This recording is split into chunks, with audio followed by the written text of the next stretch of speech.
part of the thrill. You're trying to make some old clapped out stuff go as fast as you can without dying. What I like is bare basics. Yeah, run what you bring kind of style. Funnily enough, it seems to be the people that come with it, total different breed, just like a big family, and yeah, everyone just gets on. It's great. Late teens, yeah, just like the sound of a V8. Got into like early 60s Dodgers and stuff. Found ourselves street racing in the back streets of Hastings. From there, it just kind of progressed. You know, the cars got a little bit smaller and the engines got a little bit bigger. Yeah, and the bug just bit once you get the thrill of the launch and the parachute coming out, and that kind of progressed. It got to a stage with the altered that the fun had gone. I saw these guys in Aussie actually roll into the track when we were racing over there with these gases, and they were running 10s. They're actually having more fun than I am. They're going slower and they're more relaxed. Yeah, that's definitely what sowed the seed. Get the tagline, you know, make drag racing fun again. Did that in spades. Man, I just have never had so much fun at the track.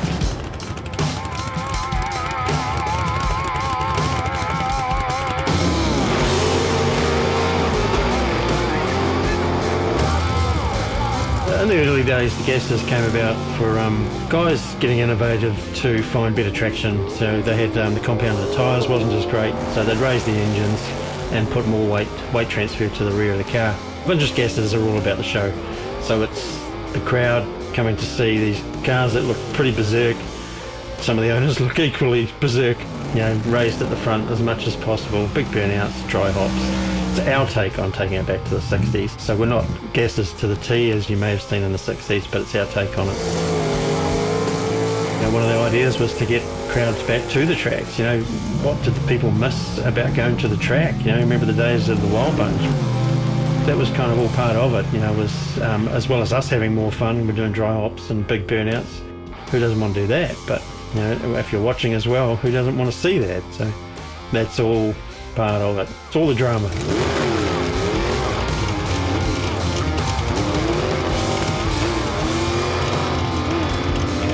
Shopping for a gasser was fun. Yeah, there was a few boxes to tick. Wanted a small block Chevy, easy for parts. Had to be a manual, preferred a Jericho because they're just tough, and a minimum of 35 spline rear axle. Took me a long time to find one, and of course I found one in the furthest state of America from where we ship out of. I had looked at this car so many times and I kept coming back to it. Very cool dude. When the car arrived, it was everything he said, and probably more, to be fair. I was more than happy with what turned up. I pretty much just put a sticker on it and took it to the track.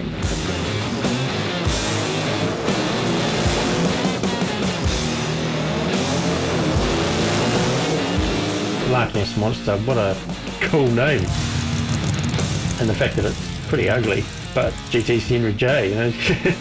Coolest car on the planet, but not the prettiest. And I think that's part of it too, you know. I don't know, but everyone specifically set out to find ugly cars and turn them into gases, so I don't know, but they seem to work. I guess they're cheaper to buy because no one wants them.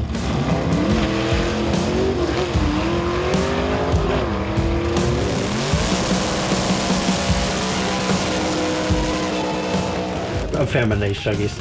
It's way more affordable, you know, so you can race more often. It's great going faster, but not as much fun. So yeah, so the Lark is for sale, but I've got a project which is going to be even cooler.